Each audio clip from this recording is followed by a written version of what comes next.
नमस्कार दोस्तों, स्वागत है आप सभी का आपके अपने YouTube चैनल में जिसका नाम है बोर्ड परीक्षा।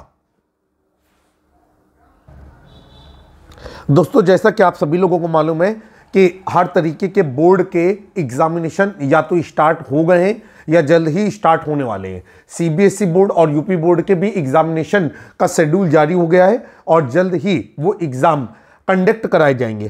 तो आजकल विभिन्न अखबारों में बोर्ड एग्जामिनेशन में कैसी प्रिपरेशन की जाए या आखिरी समय में अपनी तैयारियों को किस तरीके से धार दिया जाए, इस पर तमाम एक्सपर्ट की राय निकल करके आ रही है।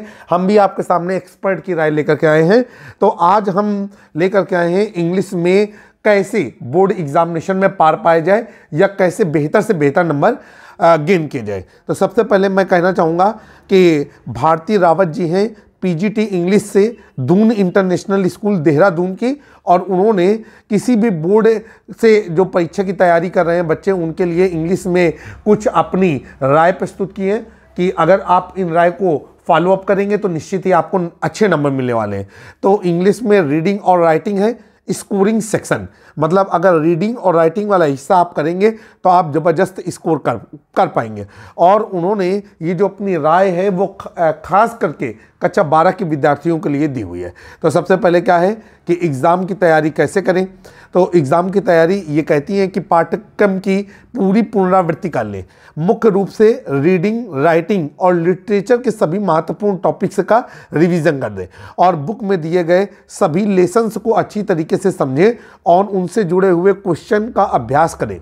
इसके बाद इनका कहना है कि टफ वर्ड और उनके अर्थ को समझें ताकि आप अपने उत्तर को बेहतर ढंग से रिप्रेजेंट कर सकें। ध्यान रखिएगा, यूपी बोर्ड या CBSE बोर्ड, कोई भी बोर्ड हो, वहाँ पर इंग्लिश में जो भी आपका बोलेंगे अध्याय होते हैं, लेसन होते हैं, उनमें जो राइटर के नेम होते हैं वो राइटर के नेम आपको मालूम होने चाहिए, और जो भी उसमें पोइम होती है उनका सेंटर आइडिया भी आपको कंप्लीट होना चाहिए। इसके बाद कह रहे हैं कि मैडम कहती हैं कि प्रैक्टिस और टाइम मैनेजमेंट से आप अच्छे नंबर हासिल कर सकते हैं।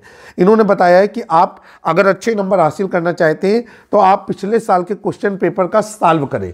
तो आपको पता है कि मार्केट में अनसॉल्व आता है, वहाँ से आप पिछले साल के क्वेश्चन पेपरों को सॉल्व कर सकते हैं।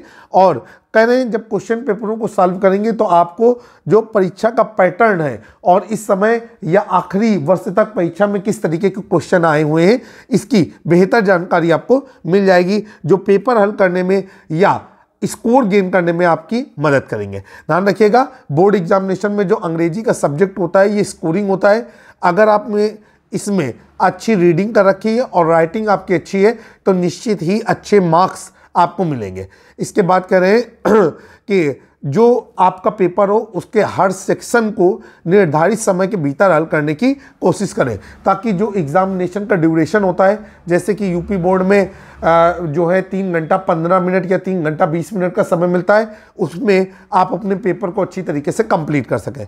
इसके बाद कह रहे हैं कि आंसर लिखने का तरीका बेहतर बनाने के लिए आपको मॉक टेस्ट देना चाहिए। इसके बाद रीडिंग और राइटिंग स्किल पर भी आपको ध्यान देना चाहिए। रीडिंग सेक्शन के लिए अनुच्छेद को ध्यान से पढ़ करके उसका आंसर देना चाहिए। ध्यान रखिएगा, पहले प्रश्न पढ़ें, प्रश्न को समझें और इसके अनुच्छेद को छाटें और इससे आंसर लिखने में आपको आसानी होगी। जो राइटिंग सेक्शन है इसमें lesson, letter, article, report, notice में फॉर्मेट सही तरीके का रखें और भाषा को प्रभावशाली बनाएं।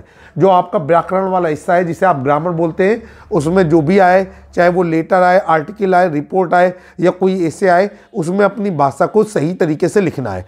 और जो लिटरेचर वाला सेक्शन है उसमें उत्तर छोटा लिखें लेकिन सटीक लिखें। ठीक है, अगर आप पॉइंट टू पॉइंट उत्तर देंगे तो निश्चित ही एग्जामिनर के ऊपर बेहतर प्रभाव पड़ेगा और वो आपको अच्छे नंबर देगा। इसके बाद लेखक की शैली पर भी ध्यान दें, मतलब आपकी जो शैली है लिखने का तरीका, उसको भी ध्यान रखना है। आपको मैडम ये भी बताती हैं कि परीक्षा के दिन क्या करना है। परीक्षा के दिन आपको शांत रहना है और कॉन्फिडेंस महसूस करना है और घबराहट बिल्कुल भी आने नहीं देनी है। और जब आप एग्जामिनेशन हॉल जाएं तो अपने कंपटीटर बच्चे से या किसी भी बच्चे से किसी भी टॉपिक पर डिस्कस ना करें। इससे क्या होता है कि अगर कोई ऐसा टॉपिक आपके सामने डिस्क्लोज हो गया जो आपको नहीं आता है तो इससे आपका आत्मविश्वास कमजोर पड़ जाएगा। इसके बाद कह रहे हैं कि क्वेश्चन पेपर को ध्यानपूर्वक पढ़ें, पहले पूरे पेपर को पढ़ें और फिर उत्तर लिखना शुरू करें। तो क्वेश्चन पेपर को पढ़ने का जो समय निर्धारित किया है, एक सरसरी निगाह में पूरे क्वेश्चन पेपर को पढ़ लेना है और इसके बाद जिन प्रश्नों के उत्तर आपको पहले आते हैं उनके उत्तर पहले हल कर देंगे। इसके बाद जिनके उत्तर आपको डाउटफुल हैं या जिनके उत्तर लिखने में आपको समस्याएं आ रही हैं उनको आप अंत के लिए रखेंगे। इसके बाद है सही समय का सही उपयोग करें। कठिन प्रश्नों पर ज़्यादा समय न लगाएं, पहले वो क्वेश्चन हल कर लें जो नंबर स्कोरिंग है। इसके बाद राइटिंग को साफ सुथरा रखें, व्यवस्थित रखें, उत्तर को पॉइंट में लिखें, पैराग्राफ बना करके लिखें ताकि एग्जामिनर को स्टेप बाय स्टेप चेक करने में आसानी रहे। इसके बाद करें शब्द सीमा का ध्यान रखें।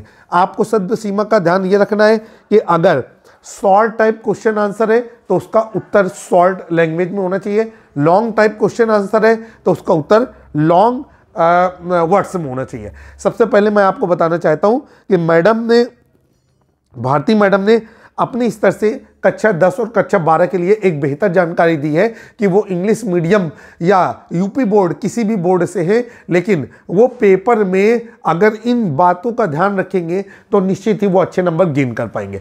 लेकिन आपको बताना चाहते हैं कि एक्सपर्ट अपनी राय दे सकते हैं, लेकिन साल भर की मेहनत जो होती है वो एक अलग नतीजा लेकर के आती है। तो निश्चित ही जिन बच्चों ने साल भर मेहनत की है उनका एक अलग स्कोर बनेगा, उनके अंदर एक अलग तरीके का कॉन्फिडेंस बनेगा। लेकिन मेरा ये कहना है कि जब जागो तब सवेरा, बिल्कुल भी घबराइए नहीं। दुनिया बहुत लंबी है, समय बहुत लंबा है, बहुत पढ़ाई करनी है। आज जाग जाइए, आज से लग जाइए। नंबर कम आएंगे लेकिन आगे के पेपरों के लिए आपका आत्मविश्वास बहुत ज़्यादा हो जाएगा। मैं आपका दोस्त और होस्ट, उम्मीद है कि इंग्लिश कक्षा 12 के सभी बोर्डों के लिए जो मैं भारती मैम की एक्सपर्ट राय लेकर के आपके सामने हाजिर हुआ हूं वो आपको पसंद आई होगी। जल्द ही एक नए वीडियो में फिर से मुलाकात करेंगे।